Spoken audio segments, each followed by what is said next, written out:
Sir আমার তুই যাই না স্যার স্যার স্যার স্যার আমি আর আপনার সুদলিম পক্ষে চাকরি করতে পারবো না। আমি গেছি আমার গামলা দিয়ে বাড়ি দিয়ে ভাড়ে মারছে। আমি আর আপনি সুদলিম পক্ষে চাকরি করবো গেলাম আটকে। আরে হইন কে যা তুই ও গেছে, মন খারাপ করে লাভ নাই, আমাকে সামনে আগাইতে হবে। নো ওই জায়গা যাই ভোট চাই। স্যার এই তো অনেকগুলো ভোট আছে, নন ভোট চাই। আচ্ছা চলো আরে নিজে যে ঘরের মালিক হিব আছে নন ভোট চলো। ভাই আসসালামু আলাইকুম। ওয়ালাইকুম আসসালাম। ভাই ভালো আছেন? এই তো ভাই আলহামদুলিল্লাহ।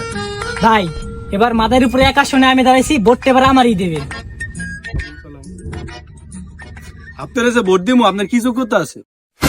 যোগ্যতার কথা কন? শিক্ষাগত যোগ্যতা, সাহসিকতা, মানবিকতা এগুলা ছাড়া সবই আমার আছে। ভোটটা তাহলে এবার আমারই দিয়ে তাই ল ভিতরে যাই।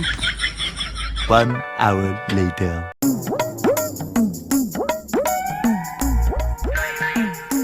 চাচা আসসালামু আলাইকুম।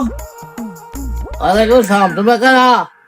কাকা আমরা হলো ভোট চাইতে নিয়ে আইছি মাদারীপুর একা শুনে কোনে। এবার আমি এমপি পদপ্রার্থী, এবার আপনারটা আমারই দেবেন।